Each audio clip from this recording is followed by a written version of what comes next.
Welcome to this edition of SAU Weekly, your source for the latest news and sports from St. Ambrose University. I'm Lily Reed. And I'm Alexis Tarana. Vehicle thefts have been an ongoing problem in the Quad Cities, and it's a problem not unfamiliar to SAU. But SAU's campus security team has found a new way to keep your vehicle safe. SAU Weekly's Alex Stepinski brings us continuing coverage. Students who normally park in this lot just east of McCarthy Hall will notice something new upon returning to campus next term. The Zone 2 lot next to McCarthy is getting some physical security upgrades, some enhancements. We're adding barrier arms that'll be tied into students' B cards. Drivers will be required to swipe their B cards in order to park, and the use of security cameras will add another layer of protection. The campus security team hopes that this will prevent break-ins and thefts of student vehicles. SAU sophomore Brian Hughes, who frequently parks in this lot, is also hopeful. I know that McCarthy parking lot fills up a lot, but I know they've been talking about adding about those gates, and I think it'll just be different. I don't think it'll be negative. I think it'll add a lot of security that's much needed in that area. It's been troublesome for Kias and Hyundais, I know for sure. Campus Security Director Bob Christopher says this is just one step in their effort to ensure the safety of students and their property. Well, the purpose is ongoing. Physical security is a part of what we do here at St. Ambrose, and we're constantly looking to improve it. So these enhancements were a natural outgrowth of an immediate problem. So there's the immediate and there's the long-term goal. The long-term goal of continued student safety. With SAU Weekly, I'm Alex Stepinski. Thanks, Alex. Campus security expects to have security cameras installed around McCarthy lot next term. Campus Ministry is displaying a giving tree to spread some holiday cheer and give back to the local community. The gifts provided underneath the giving tree will be given to the children at Project Renewal, a local nonprofit that provides much-needed resources to children and family in Davenport. They're asking for winter boots, socks, and candy, but toys, books, or household items will be accepted as well. It's a great way to get in the Christmas spirit and give back to those kids down there at Project Renewal. Project Renewal is an after-school program here in the Quad Cities area that offers learning and daycare for the kids in underprivileged circumstances. The giving tree will remain up throughout next week, with gifts being collected and taken to Project Renewal next Friday. Recently, the SAU professional sales team traveled to Orlando, Florida to compete in the International Collegiate Sales Competition. And it was our own Fighting Bees bringing home some hardware in this week's What's the Buzz, as we sit down with a member of the team to talk about their success.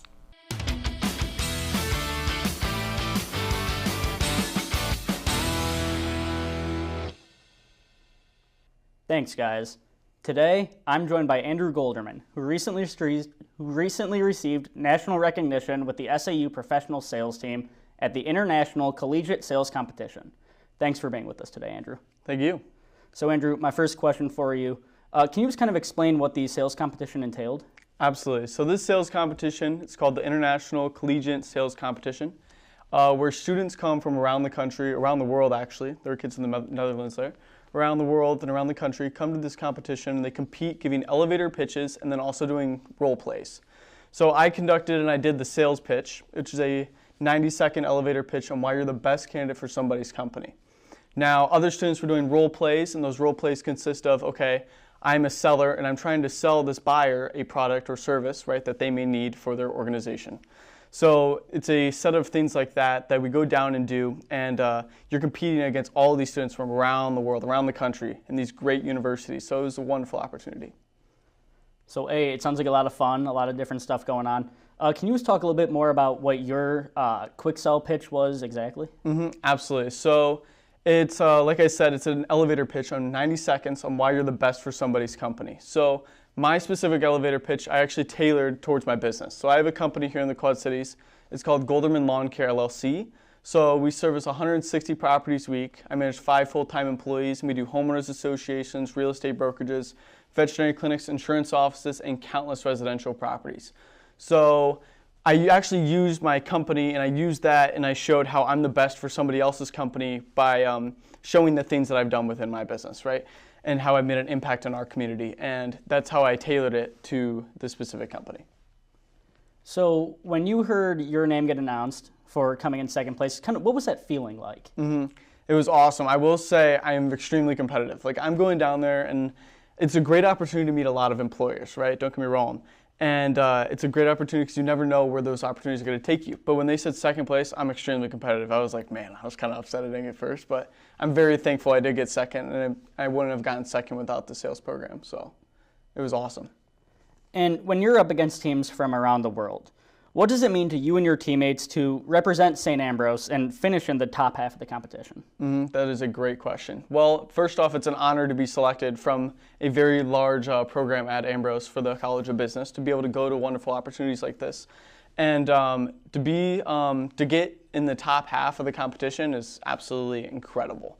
I mean, it's a great feeling to represent St. Ambrose and show the world really who we are, and put a pin on the map to Davenport, Iowa for the College of Business here. So it feels amazing. And so you kind of touched on it a little bit earlier. You have your own lawn care company. So kind of how does that experience and already owning a company help you in a competition like this? Great question. So it really makes it so I could see both perspectives, right? As an employer, I understand what these people at these organizations are trying to look for and they're trying to see in a student like me, because I employ people in the community, right? So because I employ people, I can understand from these employers, go, okay, they're looking for this type of person because they believe in X, Y, Z, right? Their core values are, we might believe in family. Okay, cool. So I understand that if they believe in family, I could tailor my pitch in a certain way that targets those I guess, pressure points that company may like to hear in a way. But I use my company as it's the main talking point on my sales pitch, and I use that as a base, and I use that to show how I can turn into a family type situation for their business. Thanks again for being with us here today, Andrew. Thank you. So if people want to use your lawn care business, how can they reach out? Absolutely. They could call 563-514-1275. That's probably the best way to reach me. Or you can send me an email at Golderman Lawn Co., and that's spelled Goldermann, lawn, LAWNCO, @gmail.com. That's going to do it for this week's What's the Buzz. Back to you guys. Thanks, Ryan. Coming up in sports, the men's basketball team honored a beloved teammate ahead of their home opener.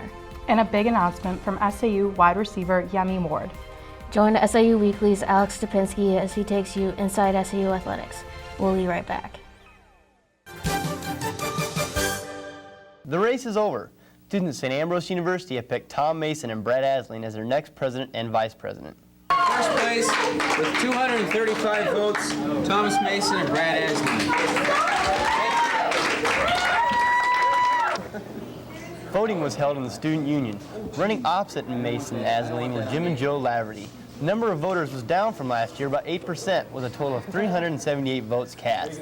The president and vice president of the SGA, along with the winners of other contested SGA seats, were announced in stingers. Current President Trino Leon and Vice President Nick Eberle did the honors. Mason and Asling beat the Lavertys by 92 votes. Though the margin was large, the president-elect says it was not an easy campaign. It was a good race. It was a hard-fought race. Last 2 weeks, it's campaign hard. You see, like, the presidential things on TV when Bush and Dukakis, those guys ran, and you really wonder, those guys are flying from city to city, and we're just here on campus, and it's just, the last 3 days have been hectic.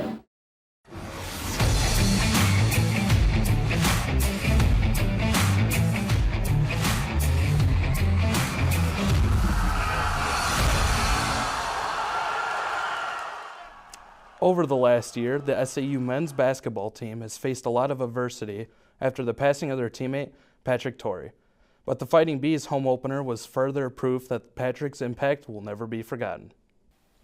Torrey's friends and family were in attendance for the Bees home opener on Saturday, November 18th. The program honored Torrey by presenting his family with his framed jersey.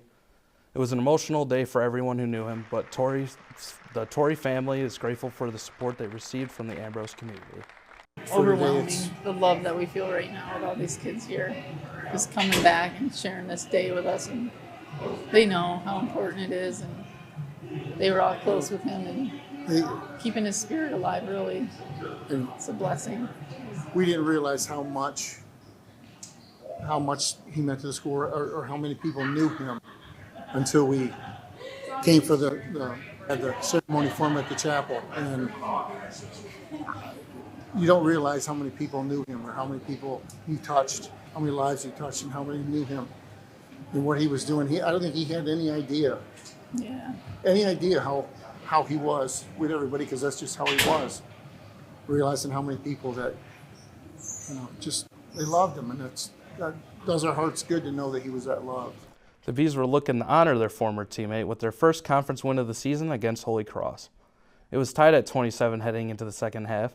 Ignacio Dacunda connects to Ty Slager with a layup to give the Bees a 3-point lead.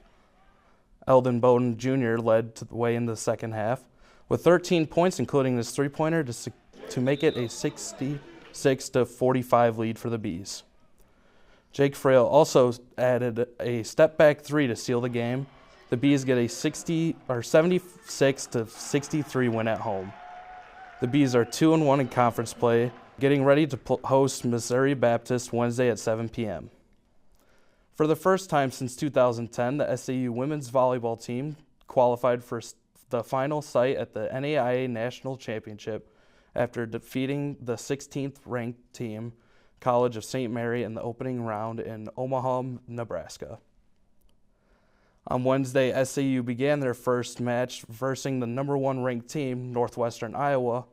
The Bees lost 1-3 in the first pool match. On Thursday, the Bees played Bellevue University in 5 sets for a last chance to qualify for quarterfinals. Unfortunately, in the 5th set, the Bees couldn't keep up, ending their match 2-3. It was a historic season for St. Ambrose wide receiver Yemi Ward. His production has been a mainstay in the SAU offense, and now he caps off his career with all-conference honors. The Mid-States Football Association named Yemi Ward first-team All-Midwest League after his impressive senior season. This season, Ward's 14 touchdown receptions are the second most in school history. Ward also broke an all-time SAU school record with 37 touchdown receptions in his career. On Wednesday, Ward also announced he is entering the NFL portal in hopes of continuing his professional football career. And that'll do it for Inside SAU Athletics. I'm Alex Stupinski. Thanks, Alex. And that's all we have for you on this week's edition of SAU Weekly. We'll be back next week with the latest news and sports from St. Ambrose University. Remember to check out the SAU TV Facebook and Instagram pages for our newscasts, top stories, and more. You could also find them on The Hive at sauthebuzz.com. Thanks for watching.